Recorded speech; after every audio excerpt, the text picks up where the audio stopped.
Yo, what's up? Name is Jetleo1, and let me see, where are we going? Blasting off again. Anyways, welcome back to some more Super Squid Kid Galaxy. I just threw a bomb in the middle of nowhere. It's still falling.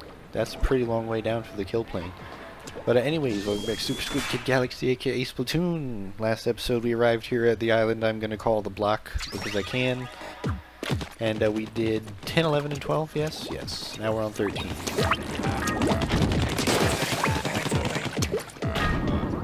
Slip under fences. That's how Mechanica looks like. And we're back in the space area. So this does indeed confirm that backgrounds are reusable between levels, but doesn't happen too often. Because like I said, I believe it is just once per island. Because I think it's only been like a half an hour since I last saw this, or like even shorter, but that was the other world. Nope, okay. Didn't get swept off into oblivion. That would just be embarrassing. Did I need that? I didn't need that.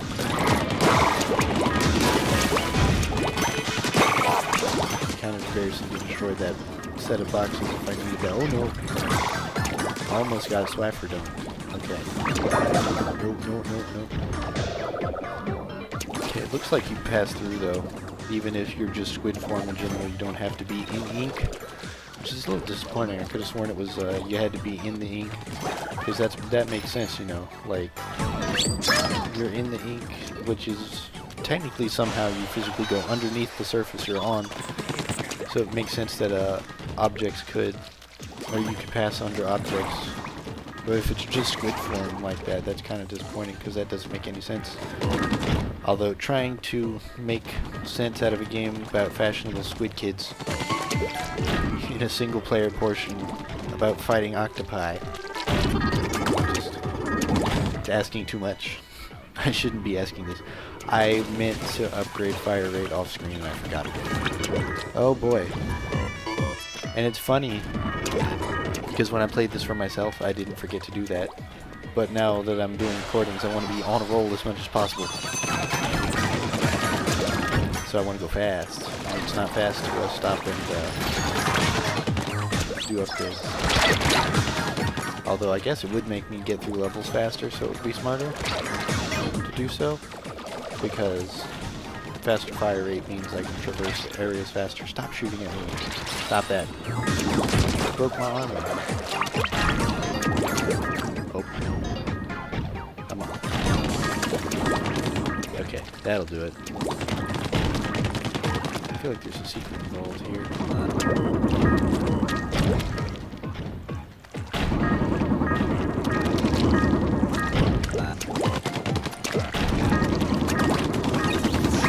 Alright. Did you make it? You made it. As Cuttlefish is like, that's how you do that. Like, yes it is. We just did it. Don't forget, upgrade. I gotta sit here and tap myself on the head and repeat it over and over because I will forget. Alright, hero shot, level 2. Bam. And level 3. Now let's go for the tank upgrade. Alright. And then from this I will save up for the next rapid fire.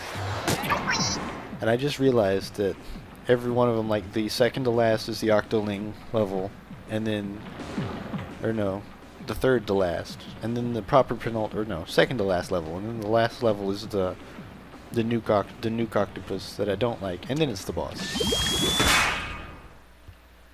Because I did the levels out of order when I played for myself because I didn't particularly care. Alright, here they come, Octolings ahoy. And we're on the I forget what fish it is because all the levels are like fish puns. I think this is Black Belly Skate Park, but I'm not for sure.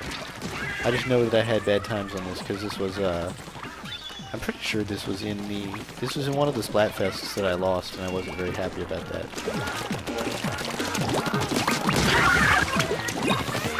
So like I did this map a bunch and got a bunch, like I just learned this map inside and out and then lost anyways and that made me super unhappy. Wow. I didn't even notice that they were, didn't even fully notice they were there. I kind of just shot at that point on instinct and it was right.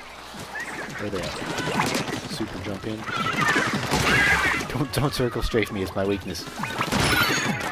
It's a very disappointing weakness. go. There we go.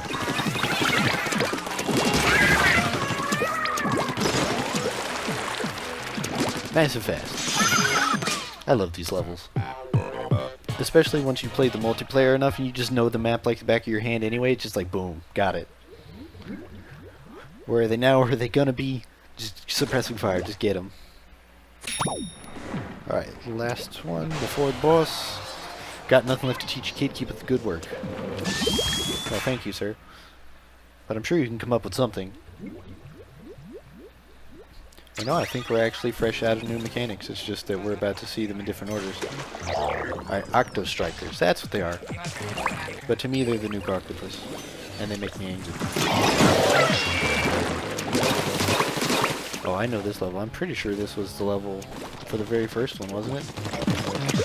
For Cats vs. Dogs, when we got robbed before they added the... Ow! See what I mean? If you stand in one of those, you just instantly die. It's like, well then. But, I'm pretty sure this was... Whatever, this was definitely in a Splatfest that I fought in. No, it was probably the second one, actually. I forget all the Splatfests. I only participated in the first 3, though.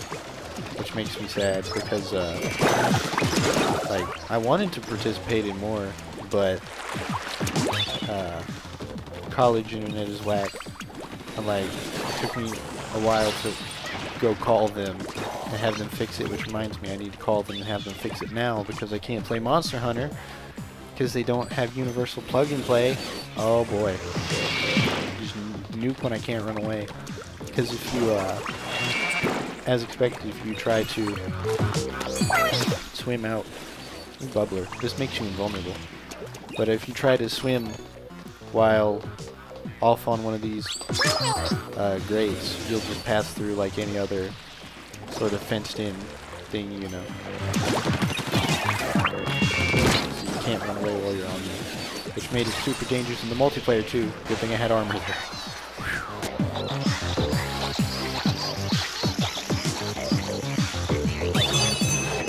But yeah, this stage is actually pretty hard in multiplayer just because of that.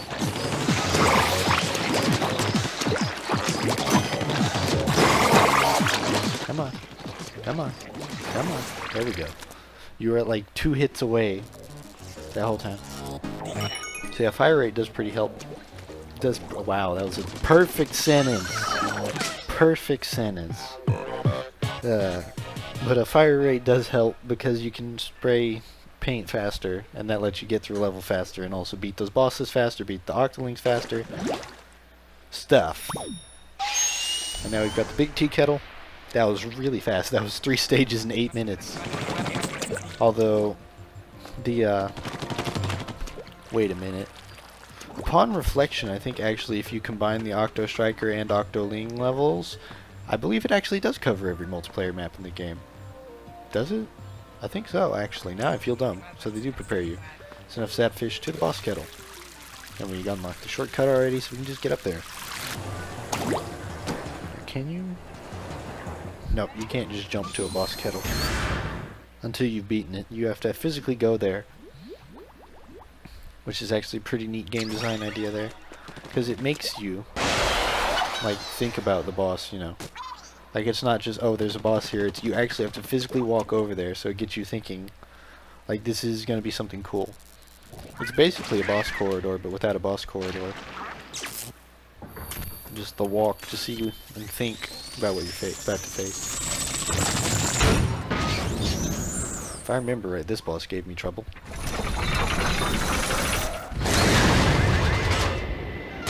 I didn't pay attention to what his name is. But he just sprays ink everywhere and you need to get him to charge it.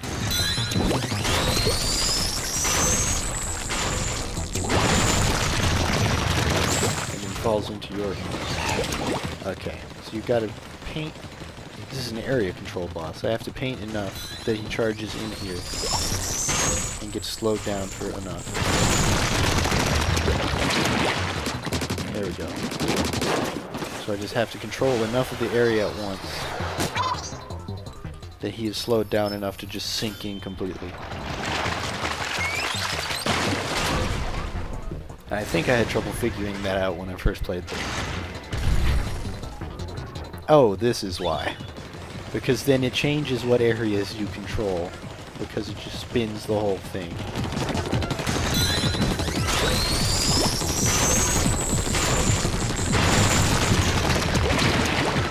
Here we go.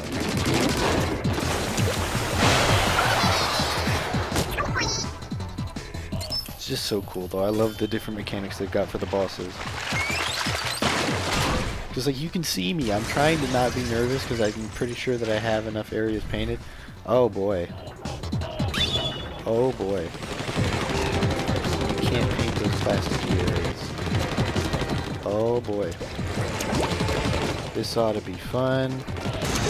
But like even though it's a bullfight boss and you're like just supposed to stand your ground and be faithful that you have enough ground painted that it'll stop him, I still back out of the way.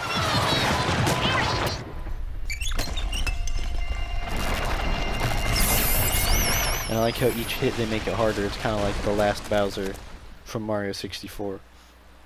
It's like there's less area to tackle the boss in. Be it either like less area to climb up on them, or in this case less area to have your zone control for the boss to fall into. It makes everything dynamic. This game's so dynamic, I love it. There's so much dynamism in everything. Hot dang, Agent 3, you're on fire. But I've got a bad feeling about, well, yeah, I'll just go take a quick look for myself. By the way, I've been meaning to introduce you to Agents 1 and 2. Once we're all assembled, I'll bake some Krabby Cakes. Cuttlefish! No, you, it can't be. Time to face the music, old-timer. Wait! Groar! Stop! No! Scratch one, Cuttlefish. Plot? Yeah, there is. Somehow. Roll with the punches, rampaging Octoworld. And now we've got the arrow spray, which this is the is it the silver arrow spray? It's one of the arrow sprays. I know. No, is this my precious? No, this is the silver one. I like the Aerospray RG. I'm pretty sure Aerospray RG is a normal one. I don't remember, but it's an Aerospray variant, and those are my favorites. It's just the Aerospray RG is the tippity top tier of weapons in this game, because, or at least in non-competitive. In competitive, I think is probably a different weapon, but I didn't play any other. Like, didn't play competitive much, but in just Turf Wars, Splatfest and things, Aerospray RG is the toppest of tier, because it's got ink strike, it's got landmines for you to cover your retreat, and it paints so fast that you just gain points like a madman. It's beautiful. It's my favorite weapon in the game. But anyways, this has been Jetly1, and I'll see you next time as we do as the game's telling us at the top of the screen and go to the next area. See you then.